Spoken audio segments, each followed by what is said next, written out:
दोस्तों नमस्कार। पिछले कुछ समय में देखे तो पाकिस्तान चीन को लगातार बड़ी मात्रा में गधे एक्सपोर्ट कर रहा है। इन्हीं गधों को एक्सपोर्ट करते करते अब उन्हें लगने लगा है कि उनके गधे घोड़ों की रेस में शामिल हो सकते हैं। आप सोच रहे होंगे कि पोस्ट की शुरुआत में ही मैं क्या गधे घोड़े दौड़ाने लगा, तो पहलियां न बुझाते हुए सीधा मुद्दे पे आते हैं और शुरू करते हैं आज की पोस्ट। दरअसल पाकिस्तान की तरफ से ऑफिशियली खबर आई है कि वह ब्रिक्स में शामिल होना चाहते हैं। ये ब्रिक्स में क्यों शामिल होंगे, इसके पीछे कई कारण है। पहला तो है ब्रिक्स बैंक। जैसा कि आप सबको पता है कि इस समय पाकिस्तान बैंकर आर्थिक संकट में फंसा है और उससे भी बैंकर ये कि पिछले एक साल में कई देशों द्वारा उसे लोन देने का वादा किया गया। जैसे चीन ने कहा हम 4 बिलियन देंगे, सऊदी अरब ने भी कहा था कि हम यूएई के साथ मिलकर 6 बिलियन देंगे। इसी के साथ इन्हें उम्मीद थी कि अमेरिका व यूरोपीय देश उसे 1 से 1.5 बिलियन डॉलर देंगे। इसी 1 से 1.5 बिलियन डॉलर की मदद से पाकिस्तान आने वाले कुछ सालों तक बैंक करप्ट नहीं होगा और इनकी अर्थव्यवस्था कुछ सालों के लिए ही सही सेफ हो जाएगी। लेकिन पिछले साल भर में इतनी बड़ी बड़ी घोषणाएं होने के बाद भी किसी ने भी इन्हें एक खोटा सिक्का तक नहीं दिया और इसका कारण था पाकिस्तान की राजनीतिक अस्थिरता।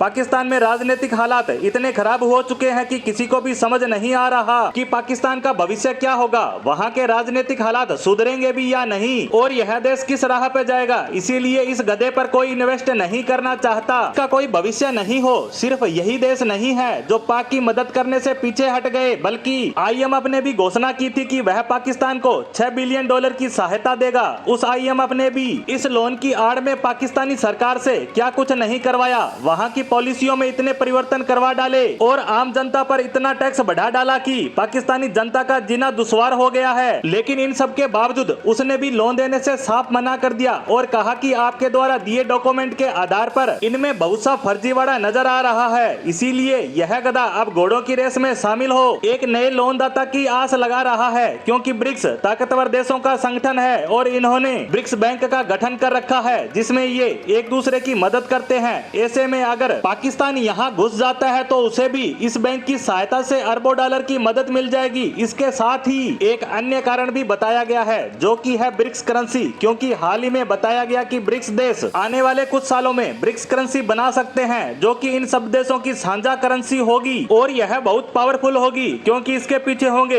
भारत, रूस, चीन जैसे बड़े और ताकतवर देश। इतनी पावरफुल करेंसी जब चलन में आएगी तो इन देशों को सबसे बड़ा फायदा ये होगा कि इनकी डॉलर पर निर्भरता कम हो जाएगी और इन सब देशों की अर्थव्यवस्था पर अमेरिका का प्रभाव खत्म हो जाएगा। इसीलिए पाकिस्तान भी यह चाहता है कि वह एक बार ब्रिक्स का मेंबर बन जाए तो उसे न सिर्फ भारी भरकम लोन मिलेगा, साथ ही ये ब्रिक्स करेंसी का भी पार्ट बन जाएंगे, जिससे इनकी इकोनॉमी इस करेंसी का फायदा उठाकर अपने गिरते लेवल को सुधार लेगी। साथ ही इनकी अर्थव्यवस्था कोलैप्स होने से बच जाएगी। इसके अलावा भी ब्रिक्स में शामिल होने के बहुत से कारण बतलाए जा सकते हैं, जैसे इंटरनेशनल लेवल पर आपको ज्यादा तवज्जो मिलेगी। इसके अलावा विश्व लेवल के बड़े और महत्वपूर्ण फैसले लेने में इनका पार्ट होगा। इन्हीं सब कारणों की वजह से पाकिस्तान ब्रिक्स में शामिल होने के लिए हाथ पैर मार रहा है, लेकिन उसे भी पता है कि भारत की परमिशन के बिना यह संभव नहीं है, क्योंकि भारत की परमिशन के बिना ब्रिक्स का हिस्सा बनना तो दूर उसकी बैठक में भी शामिल नहीं हो सकता। लेकिन पाकिस्तान के अलावा कुछ देश और हैं जो ब्रिक्स का हिस्सा बनना चाहते हैं और ब्रिक्स देश भी उन्हें अपने संगठन में शामिल कर सकते हैं। इनमें सऊदी अरब, ईरान व यूएई जैसे देश शामिल हैं, जिसे लेकर ब्रिक्स देशों में भी विचार विमर्श चल रहा है। अब देखना होगा कि कौन कौन से देश ब्रिक्स में शामिल हो पाते हैं व किन के लिए यह मात्र सपना बनकर रह जाता है।